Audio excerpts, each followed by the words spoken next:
Okay, so we are on chapter 19. Let's get started. Evangeline decided this forest was magical. She should have noticed before. The scent of the lush green trees was just a little too sweet, as if sugar had been mixed in with the snow that dotted pine needles and leaves. She rather liked the scent, but she'd have happily traded it for plain, unmagical snow if it meant the forest would stop rearranging itself. Evangeline didn't know how long she'd been walking on this path.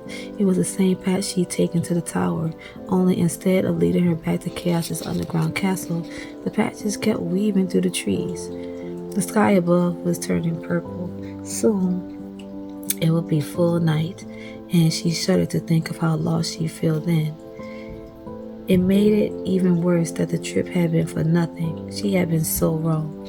Even now, it was difficult to believe that Tiberius had chosen fear of an old prophecy over love for his brother.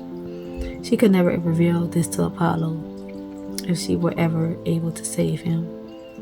Her breath came out in pale streaks as she looked down at the words freshly scratched into her arm. "I don't want to kill you." Oh gosh. The leaves behind her rustled.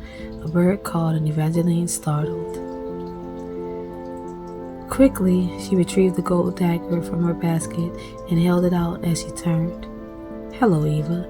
Luck walked out from between a pair of snow-dusted trees, flashing a grin that might have been boyish if not for the hint of fangs. "What are you doing here?" Evangeline asked. She was relieved it wasn't Apollo, but she didn't lower her knife. Luck might not have been cursed to hunt and kill her, but he had tried to bite her the last 2 times she'd seen him. "You don't need to hold out that knife." Luck's pretty mouth fell into a pout. "I came to say I'm sorry for the other day. I really didn't want to bite you. Well, I did want to bite you, but I didn't want to hurt you. I've missed you." He looked at her through his lashes, gold flecks in his eyes glimmering in the darkness. Her pulse fluttered, and she hated that it still fluttered for him, although she had a feeling it was a vampire allure and not actually luck affecting her this way. It's on my eye. She wasn't sure exactly when she'd fallen out of love with Luck. In fact, she wasn't entirely certain that she had. It felt more like she'd left behind her love for Luck with a version of herself that she'd been before. Back when she believed that first love and true love and forever love were all the same. She used to think love was like a house. Once it was built, a person got to live in it forever. But now she wondered if love was more like a war with new foes constantly appearing and battles creeping up. Winning that love was less about succeeding in a battle and more about continuing to fight, to choose the person you loved as the one you were willing to die for, over and over. For so long, Luck had been that person. Even though he wasn't now, as she looked up at him, it was easy to imagine that he could be again. He took a step closer, his pout turning into a crooked smile so familiar it made her ache. Nothing had been familiar lately. She spent so much time alone in Chaos's library. Being close to Luck now, even in the dark forest, made her feel surprisingly warm. "You know," he said softly, "biting is really like kissing, but better if you do it right." Luck angled his head and leaned in toward her neck. "No!" Evangeline placed both her hands firmly against his chest and tore her gaze away from him, focusing on the night and the stars and the tops of the trees as she attempted to shake off his allure. "You still can't bite me, Luck. I'm not a snack. What about just a nibble?" Evangeline glared. He sighed. "Are you completely over us, Eva?" For a second, Evangeline didn't know how to respond. She thought this was just about the biting, but looking at Luck now, she found something like loneliness in his immortal face. Being a vampire was undoubtedly not what he'd expected. He looked up at the darkened night, the only sky he'd ever see now that he was a vampire.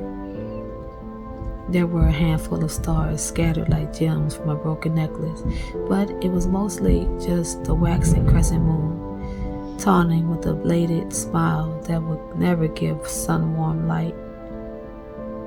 Evangeline couldn't imagine being banished from the sunshine, never being allowed to venture into the bright light of day. She wondered if that's what he was really looking for. Not her, but a piece of sunlight, a piece of something from his past to cling to. She would have thought becoming a prince would have made him happy, at least for a while, but it was probably too much work and not enough play, although she couldn't imagine Luck's council actually trusting him to do anything important. "What are you doing out here, Luck?" "I heard some guards say they saw you around the tower, so I slipped away as soon as it was dusk. I wanted to find you, to see if you wanted to go to the party with me." "I can't. You don't even know what kind of party it is." Luck reached into his back pocket and pulled out a gold invitation, gleaming white ink, so bright she could read it in the moonlight. The words mirth, merriment, and marriage were printed at the top. "It's a costume party." Luck waggled his brows. "Although the great houses are going to be there, if you're into that sort of thing." Luck kept speaking, but Evangeline's attention was on the invitation, which was for Lala's engagement party. This morning, when she had found the article about the party, the first word in the title had been smudged. But now, as she reread the invite, she realized that the word had been mirth. The word alone wouldn't have convinced her that the mirth stone might be there, but then she replayed what Luck had said about all the great houses attending, and a wild idea bubbled. Given how much the great houses had gained after the fall of the Valors, she suspected that they'd hidden the missing Valerie Arc stones, and now she wondered if they would be bringing them to this party. She remembered Tiberius's words. These stones have powers that call to one another. They long to be reunited. Perhaps at Lala's party, the remaining stones would come together again.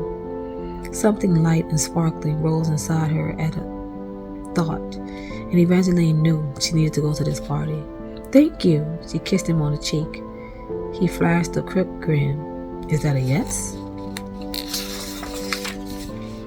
For a second it was tempting, mostly because if Jax found out, she was certain he'd be annoyed.